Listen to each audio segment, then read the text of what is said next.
Okey, inilah filter kolam yang baru cuci tadi. Kalau boleh nampak kat sini, dah kotor dah pun. Tak sampai sehari dah kotor.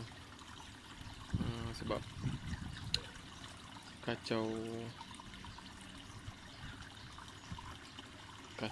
inilah, dia keladak dia semua. Tapi dah okey lah. Air dah berbunyi kan, ada bunyi air terjun.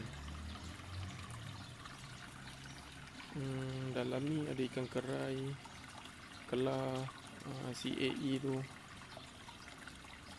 Ada 2 ekor CAE tu.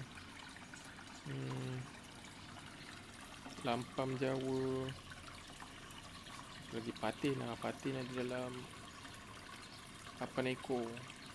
Tapi kecil lagi patin ni, besar jari.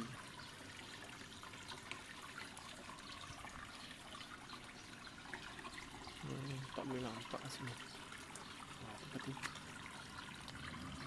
Sebab ada biasan awan ni.